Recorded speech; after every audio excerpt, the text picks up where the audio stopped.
টি-20তে কেমন গেল বাংলাদেশের 2025 সাল? বিপিএল ভালো করা কারো কি বিশ্বকাপ দলে ঢোকার সুযোগ আছে?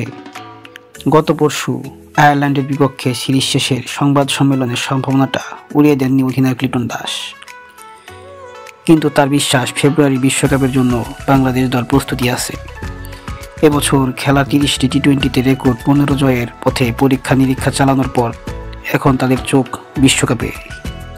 এবছর আর আন্তর্জাতিক ম্যাচ খেলবে না বাংলাদেশ। বিপিএলের পরেই ফেব্রুয়ারিতে বিশ্বকাপের চ্যালেঞ্জ।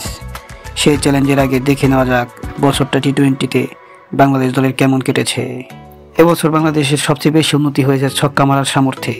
টি-20তে এক পঞ্জিকা বর্ষে 100-র বেশি ছক্কা বাংলাদেশের ব্যাটসম্যানরা এর আগে একবারই মেরেছিলেন। 2023 সালে তাদের ব্যাট থেকে এসেছিল 122 ছক্কা। সেটিকে উড়িয়ে এবছর তারা গেছে আরও অনেক দূরে। 2025 সালে রেকর্ড 2206টি ছক্কা মেরেছে। এত ছক্কা মারা প্রভাব ফেলেছে বাংলাদেশের ব্যাটসম্যানদের রানার তোলার গতিতেও। বছর জুড়ে 125.97 স্ট্রাইক রেটে রান তুলেছে তারা। অন্তত 5টি টি-20তে খেলেছেন। এমন বছরগুলোর মধ্যে ব্যাটসম্যানদের এটি সর্বোচ্চ রান তোলার গতি।